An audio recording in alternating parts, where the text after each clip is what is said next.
안녕하세요. 저는 이너바스 이실장의 아내 되는 사람입니다. 제가 우리 남편이 올린 글과 유튜브 영상을 봤는데 제가 그것에 대해 한마디 하고 싶어 글을 올립니다.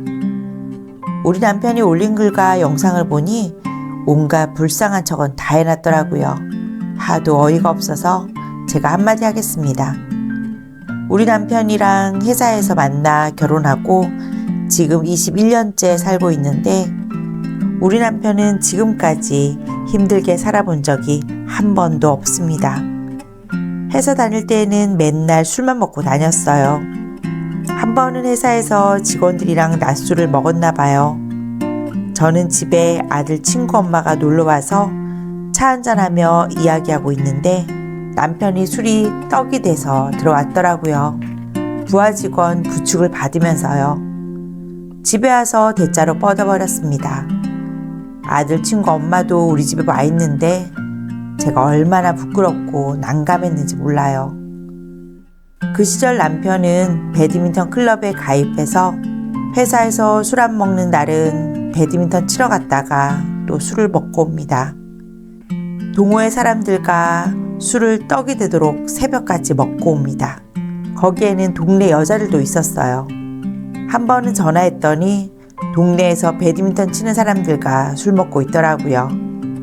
목소리를 들어보니 꽐라가 됐길래 그 술집 찾아가 봤더니 동네 아주머니에게 누나 해가면서 술 먹고 있더라고요. 제가 창피함을 무릅쓰고 남편을 질질 끌고 왔습니다. 아들이 아직 태어나기 전에는 그나마 참을만 했습니다. 아들이 태어나고 나서도 우리 남편은 변하지가 않았어요. 저도 직장을 다닙니다.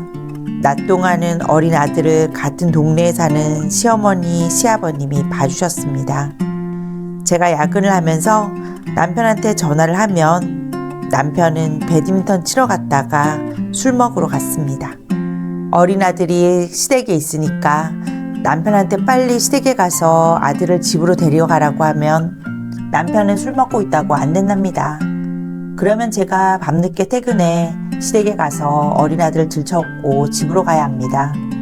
피곤한 몸을 이끌고 시댁에 가면 어머님은 반찬거리, 먹을거리를 잔뜩 싸주시는 거예요. 우리 가족 아니 남편 먹이라고요.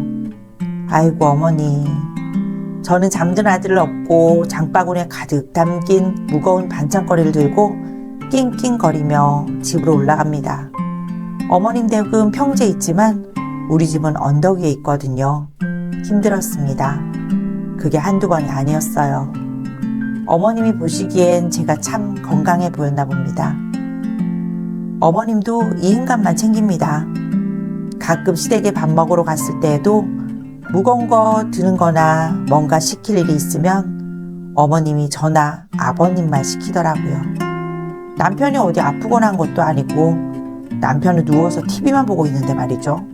그래도 우리 아들이 어렸을 때 시부모님이 돌봐주시고 건강한 음식들을 아들에게 잘 먹여주셔서 아들이 아주 잘 컸습니다.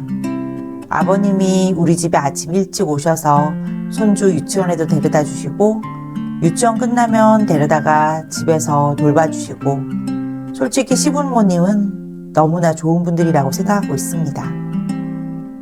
남편이 인천공항 발령받아 그쪽으로 출근할 때는 남편이 조금 안쓰럽기도 했습니다.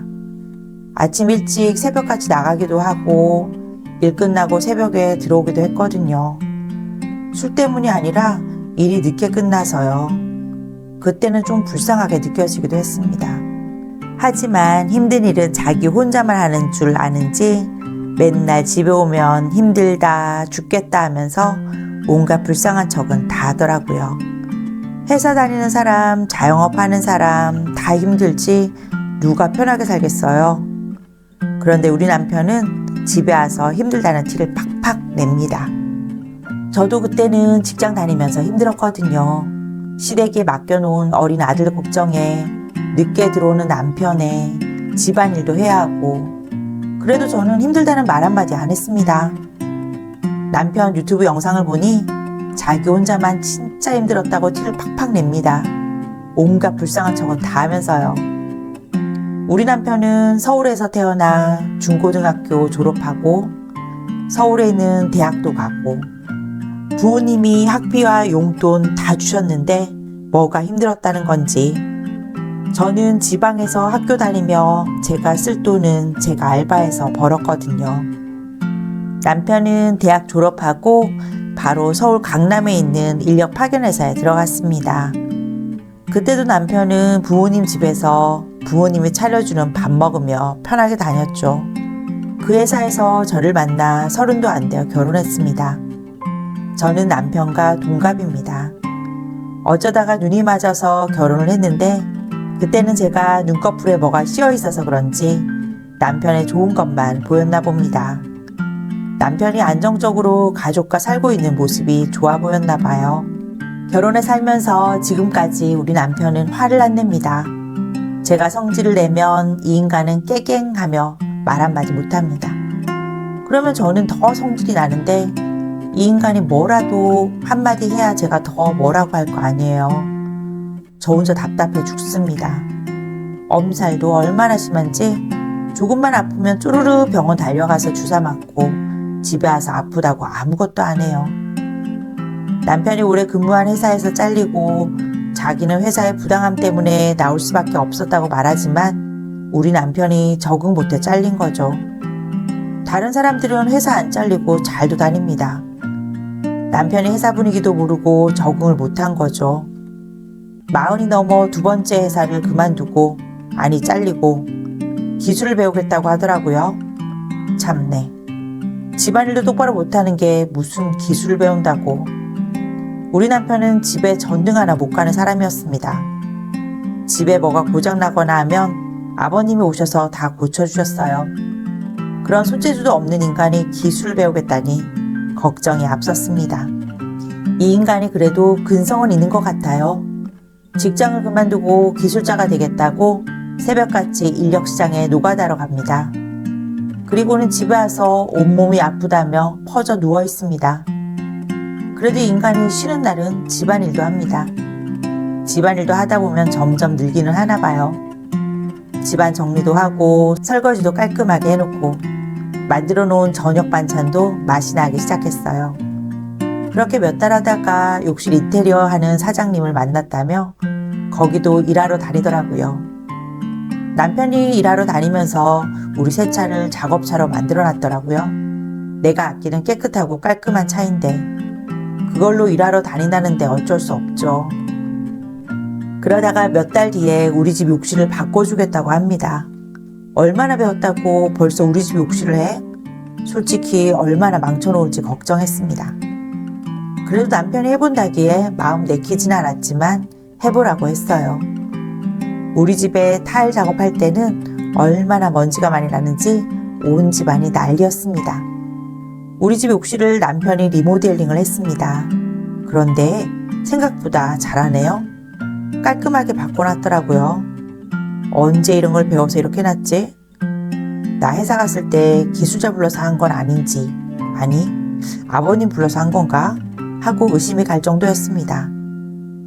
아버님이 기술자라서 그런지 손기술은 물려받았나 봅니다.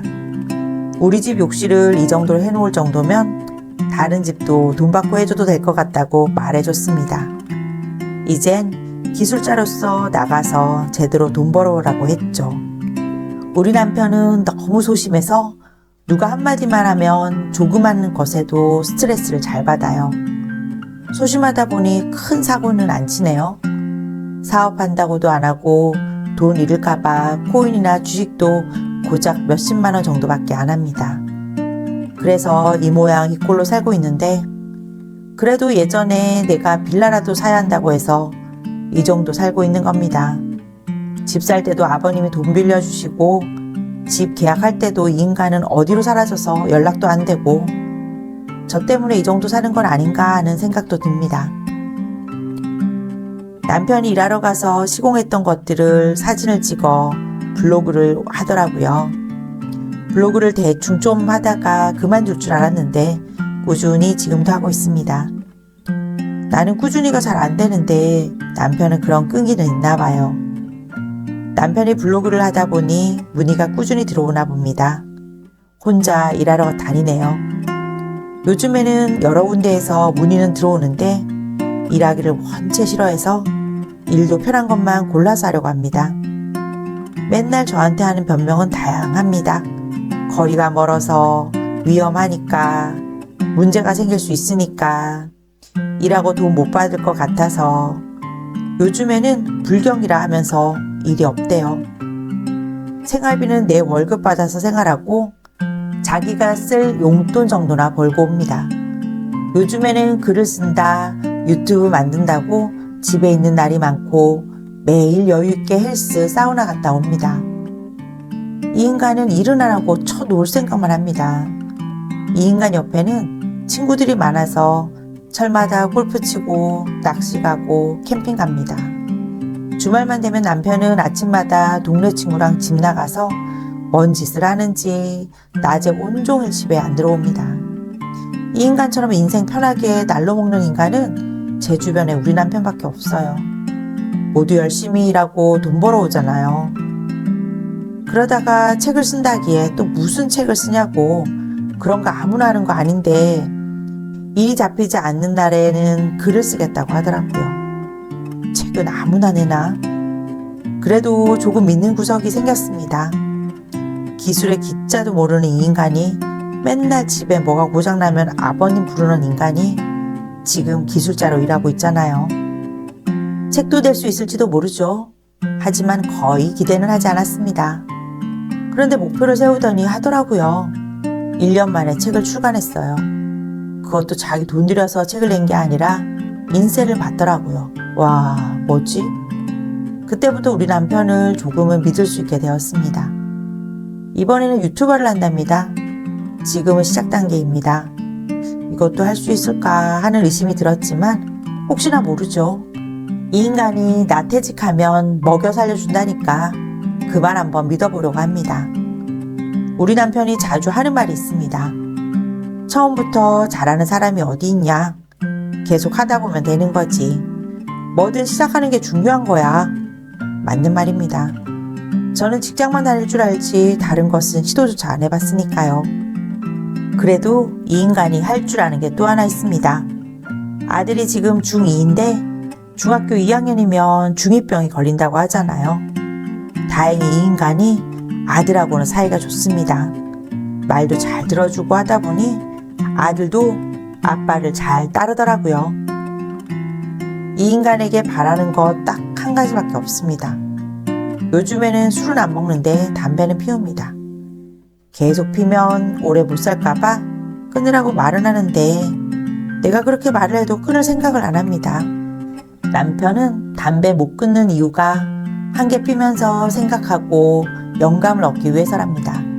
무슨 말 같지도 않은 핑계를 그리 잘 대는지. 제발 우리 남편 철 좀 들었으면 좋겠습니다. 할 말은 많지만 오늘은 여기까지만 하겠습니다. 그래도 소심하고 내성적인 우리 남편 유튜브에 좋아요와 구독 부탁드립니다.